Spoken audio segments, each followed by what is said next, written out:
Aujourd'hui, au moment où je filme, on est le 2 octobre, c'est donc le moment de vous faire un bilan culturel de mon mois de septembre du coup. Je vais vous dire un petit peu tous les trucs cool que j'ai pu découvrir ce mois-ci, que j'ai pu regarder, lire, écouter, voilà, enfin tout ce qui m'a paru suffisamment intéressant pour que je pense à le noter. Un peu comme le mois dernier, c'est plutôt modeste, j'ai pas consommé énormément de contenu culturel. J'ai toujours pas récupéré vraiment mes capacités de concentration, je sais pas si je les récupérerai un jour, en tout cas. Voilà, je fais avec ce que j'ai en ce moment, et c'est un peu compliqué, mais bon c'est comme ça. Donc je vais vous présenter ces quelques trucs. Le premier truc que je me suis noté, c'était au tout début du mois, j'ai regardé l'épisode de Data Gueule qui s'appelle Violence policière, ensauvagement politique, que j'ai trouvé très intéressant. En réalité, si vous vous intéressez réellement au sujet des violences policières, si vous avez déjà lu un peu sur la question, si vous vous êtes renseigné, peu importe par quel moyen, je pense que vous n'allez pas réellement apprendre grand chose. Ça va pas vous apporter grand chose de le regarder, mais j'aime quand même bien ce format, j'aime bien le format des Data Gueule parce que je sais pas, je trouve que c'est très facile à comprendre, ça donne vraiment des informations ça donne vraiment une accessibilité directe à des informations, enfin toute leur identité visuelle et finalement la manière qu'ils ont de représenter les choses très graphiquement. Ce qui est graphique, c'est quelque chose qui me parle énormément, du coup forcément c'est un type de format que j'aime beaucoup. Au-delà de la forme, cet épisode-là en particulier, il permet quand même bien de se rendre compte de l'ampleur des violences policières, de la manière dont elles sont institutionnalisées. Et finalement, c'est vraiment cette première partie du format où on voit vraiment des chiffres, des statistiques que j'ai bien aimées. J'avoue que j'étais un petit peu moins séduite par la seconde partie. Très souvent, les Data Gueule se séparent en deux parties. Une partie avec vraiment des informations mises en forme graphiquement, avec des statistiques, avec beaucoup de chiffres, beaucoup de petites informations factuelles en fait, et avec très souvent une intervention d'un chercheur, d'un journaliste, de quelqu'un qui est vraiment expert sur le sujet de la vidéo, qui va parler, qui va être interviewé dans un second temps. Et parfois les deux sont très intéressants, parfois plus l'un plus l'autre. Là j'avoue que j'ai été clairement moins séduite par l'intervention du coup du chercheur, c'est un chercheur du CNRS, et en fait clairement il a un regard vraiment réformiste sur la question de la police. Et moi je suis pas sûre qu'en fait par réformisme on arrive à régler ce problème. Je suis plutôt du côté de l'abolition clairement. Après il y a certaines choses qu'il dit dans la vidéo qui sont très intéressantes. Par exemple à un moment donné il parle d'un argument qui est parfois donné où il y a des gens qui vont dire que oui mais finalement la police elle n'est pas plus raciste parce que évidemment ce qu'on va comprendre au début de ce format, parce que ça me paraît tellement évident que je ne l'ai pas dit, mais ce qu'on va comprendre au début de ce format, c'est que clairement les violences policières, c'est des violences, au-delà d'être juste des violences, c'est des violences qui sont racistes, c'est des violences qui sont à l'encontre d'une part de la population plus spécifique, c'est pas juste des violences comme ça envers tout le monde et n'importe qui. D'ailleurs probablement que la plupart des gens verraient plus le problème si c'était le cas, mais non c'est pas le cas. Dans ces violences-là, dans les violences policières, se cristallisent les systèmes de domination qui sont inhérents à la société et en l'occurrence très clairement le racisme. Voilà, donc à un moment donné il dit quelque chose de très intéressant parce que parfois les gens vont justifier le racisme de la police en disant oui mais finalement la police n'est pas plus raciste que le reste de la population française. Et peut-être que c'est vrai, mais c'est même pas la question.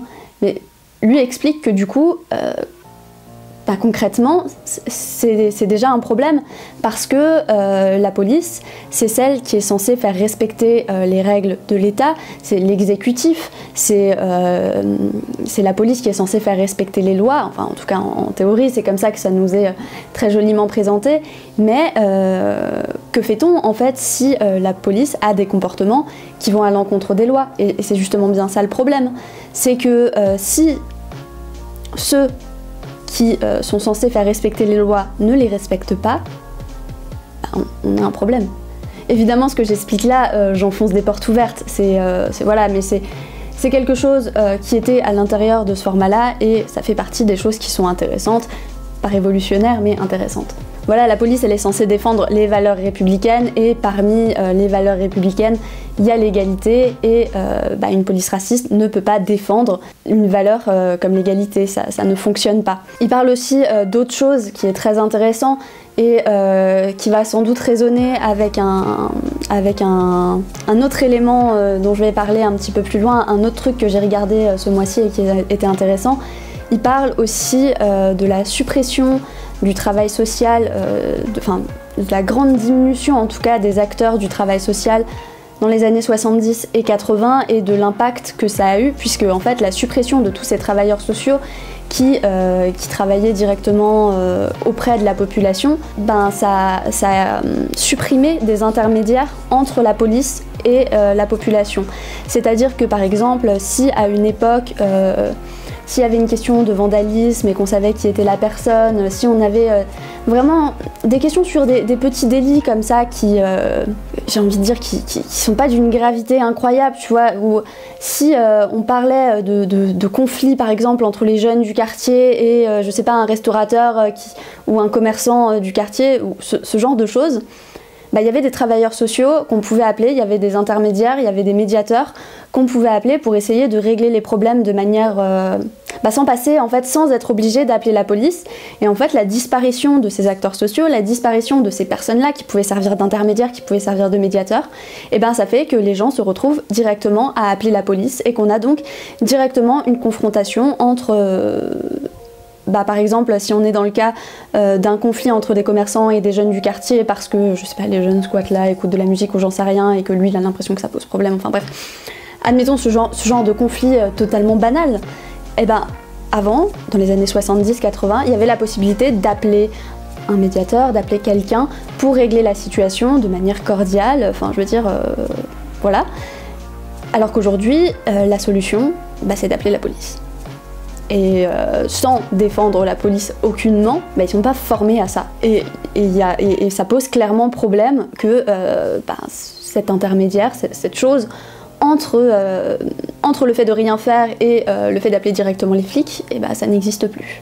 Voilà, c'est tout pour ce data gueule, ça fait déjà pas mal, je sais pas combien de temps j'ai parlé. Je vous le mets dans la barre de description, de toute façon je vais essayer de mettre une référence ou un endroit où trouver chacun des items dont je vais parler dans la description, comme la dernière fois. Après ça, j'ai regardé le film Les Héritiers de Marie Castille, mention char, qui est sorti en 2014, qui était à ce moment-là disponible sur le site d'Arte, je crois qu'il l'est plus maintenant, je pense pas.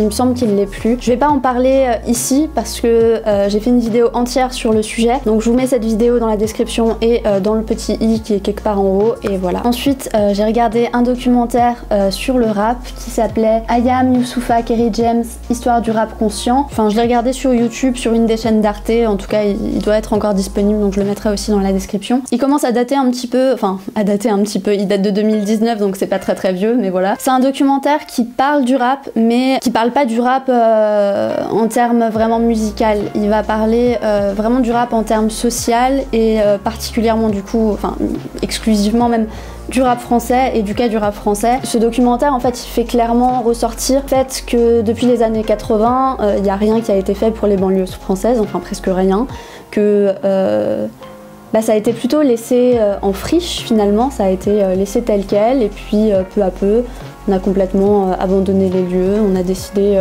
de plus regarder, de plus voir et puis voilà quoi, c'est même pas que c'est pas qu'on a réglé un problème en fait, c'est qu'on a abandonné, Et puis finalement voilà, la situation elle a été laissée en friche. Et aujourd'hui, le gouvernement, les journalistes, les gens d'extrême droite et tout ça s'étonnent qu'il y ait des mauvaises herbes qui ont poussé. Et je parle de mauvaises herbes, mais en fait, c'est juste pour la métaphore avec la friche, hein, mais parce qu'il y a des projets qui ont été concrétisés, il y a des gens qui se sont organisés, parce que à un moment donné, si l'État il fait rien, il y a l'auto-organisation, il reste plus que ça en fait. Et les gens, les gens s'entraident, les gens s'organisent pour s'aider les uns les autres, je veux dire. Et finalement, dans ce documentaire, c'est ce qu'on comprend aussi par rapport au rap, c'est que on laisse pas d'espace, je vais dire c'est jeune, mais parce que c'était à l'époque, dans les années 80, parce qu'on a un certain retour en arrière dans les années 80-90, et qu'à l'époque ils étaient jeunes, mais aujourd'hui concrètement, enfin, je parle de personnes qui pourraient être mes darons, enfin je parle, voilà. Mais à l'époque, ces jeunes n'avaient pas d'endroit où s'exprimer, il n'y avait rien. Il n'y avait aucun endroit où ils pouvaient dire ce qu'ils avaient à dire, et force est de constater qu'ils avaient énormément de choses à dire. Et le rap, ça a été ça, ça a été à ce moment-là un moyen de dire tout ce qu'on avait à dire, de se faire entendre, de dire bah ok, il n'y a nulle part où je peux m'exprimer, bah moi je vais créer mon propre moyen d'expression. Et ça, il y a quelqu'un qui le dit à un moment dans le documentaire, c'est un petit peu comme si, avec le rap, les banlieues françaises étaient entrées dans la société du spectacle. Et je trouve ça très intéressant. Je sais pas trop quoi conclure de cette idée-là, mais je trouve qu'elle ouvre une porte de réflexion qui est assez intéressante. Et puis si je pense à cette fameuse loi sur le séparatisme, j'avoue j'ai pas trop regardé avant de faire cette vidéo où ça en était, mais si je repense à ça, c'est vraiment... Enfin, j'ai l'impression que ça va exactement dans la même dynamique, dans la mesure où on a séparé les gens, et aujourd'hui on s'étonne qu'ils soient séparés. On a mis des barrières entre les gens, on a créé de tout un tas de manières, par tout un tas de mécanismes, et une fois que les gens sont séparés, on fait comme si on était étonnés. Enfin, je sais. C'est comme si, je sais pas, comment je pourrais expliquer ça. Genre, ça fait 3 semaines que j'ai abandonné ma vaisselle dans mon évier, et je le sais, je sais que c'est là, et puis je le vois tous les jours, mais 3 semaines après, je m'étonne qu'il y ait du moisi sur les assiettes. Évidemment que les choses se développent, si je les laisse à l'abandon, elles vont se développer toutes seules, elles vont faire leur vie en fait. Et évidemment que j'ai plus de maîtrise dessus. Il y a aussi tout l'aspect un petit peu commercialisation du rap avec le géant Skyrock, la manière dont Skyrock a pu dépolitiser le rap, l'impact qu'a eu Skyrock, positif comme négatif, en tirant finalement un peu les ficelles de qui pouvait réussir et qui pouvait pas réussir en fait. Et c'est hyper intéressant de voir la manière dont... moi j'écoute du rap vraiment depuis les années 2000. À peu près. Un peu plus tard que les années 2000. Ouais, quand même un peu plus tard que les années 2000. Je dirais vers 2005, j'ai commencé à écouter du rap à peu près. Et donc ça faisait déjà un bon moment que le truc était en route et que le truc avait commencé déjà à se faire. Mais quand même, j'ai l'impression que depuis 15 ans, d'avoir vraiment vu quand même ce truc de on va faire nous-mêmes. Ok, Skyrock veut tirer les ficelles, qui tirent leurs ficelles de leur côté.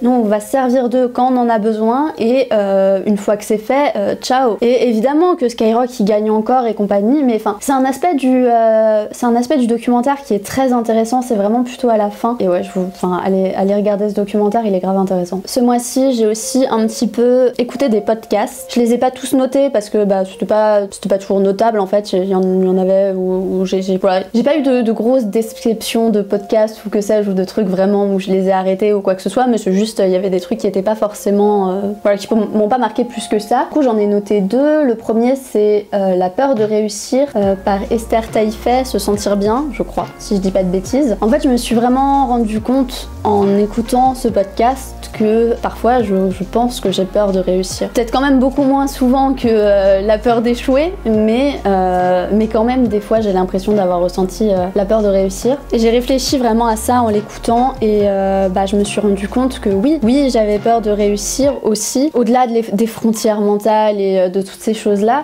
simplement à cause du harcèlement sur internet, parce que je parle de féminisme, je parle de... Quelque part, je sais que j'ai des discours qui vont déranger une certaine frange de la population, alors attention, je cherche rien à affirmer sur moi-même par ça, c'est simplement que je vois bien que je reçois beaucoup de messages d'insultes, que j'en reçois très souvent, que parfois ça vient par vagues et qu'il y a certaines vagues qui peuvent être difficiles à vivre. Je sais que si vraiment je réussis de ce point de vue-là, si je réussis avec mes réseaux sociaux, si cette chaîne YouTube-là réussit entre guillemets, et je parle de réussir, mais je sais pas du tout où je mets cette barre de réussite ou quoi que ce soit, parce que concrètement je suis déjà très contente de ce qui se passe maintenant, mais simplement je sais que plus de followers signifie plus de harcèlement, et quelque part ça fait peur un peu. Et je me suis rendu compte aussi, je choisissais sciemment de ne pas parler de certains sujets à la suite les uns les autres pour ne pas non plus engendrer trop d'interactions d'un coup. C'était intéressant comme podcast. C'est vrai que je regarde très peu et j'écoute très peu de trucs de développement personnel. Après, Esther Taïfet, je la suis depuis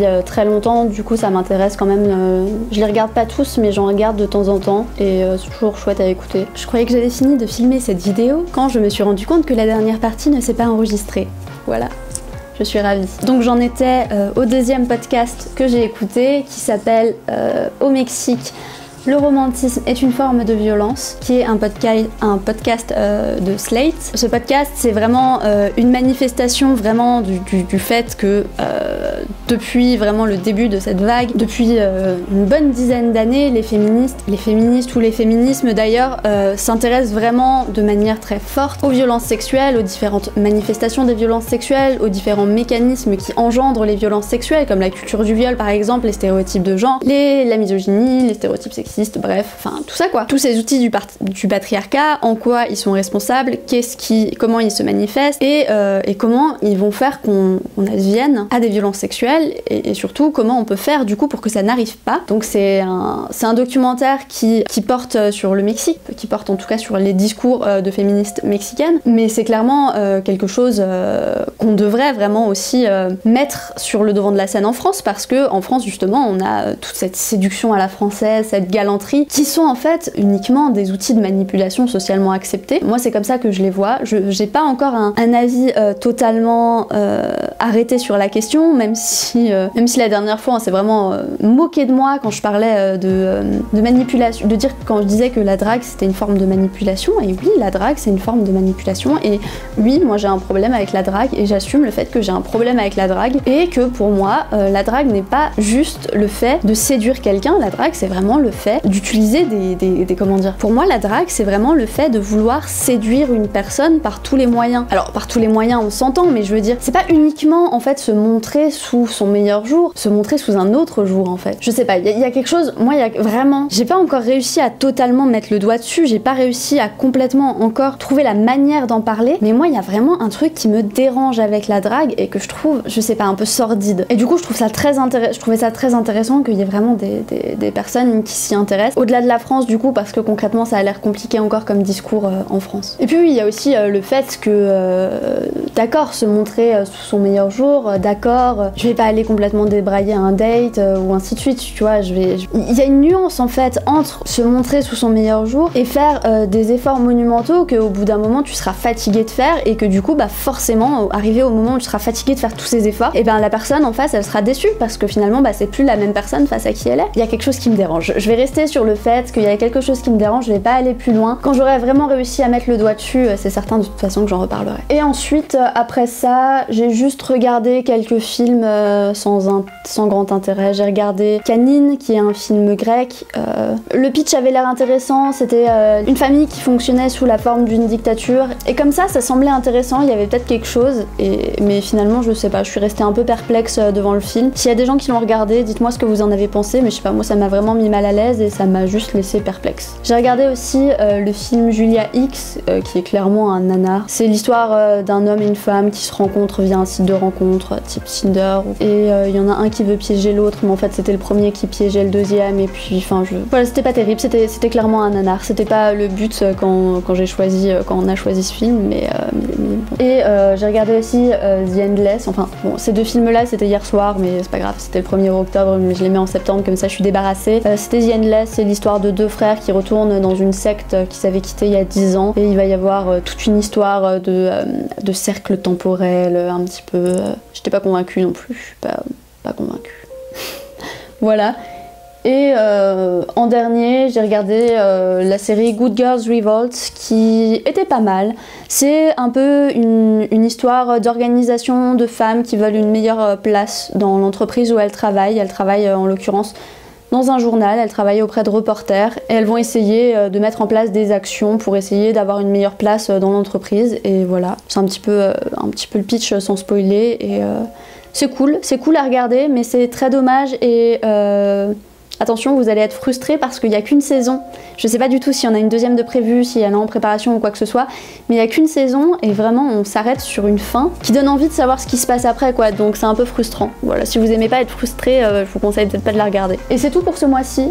J'ai pas de lecture parce que je suis toujours et encore sur Starhawk, Révél l'Obscur, Femme, Magie et Politique, parce que j'ai pas trop de thunes pour m'acheter d'autres bouquins, donc je termine les trucs que j'ai, et j'ai du mal, j'ai beaucoup de mal parce que l'écoféminisme ça me parle pas trop, et du coup j'ai du mal à finir ce livre, donc je suis encore là-dessus niveau lecture. Voilà.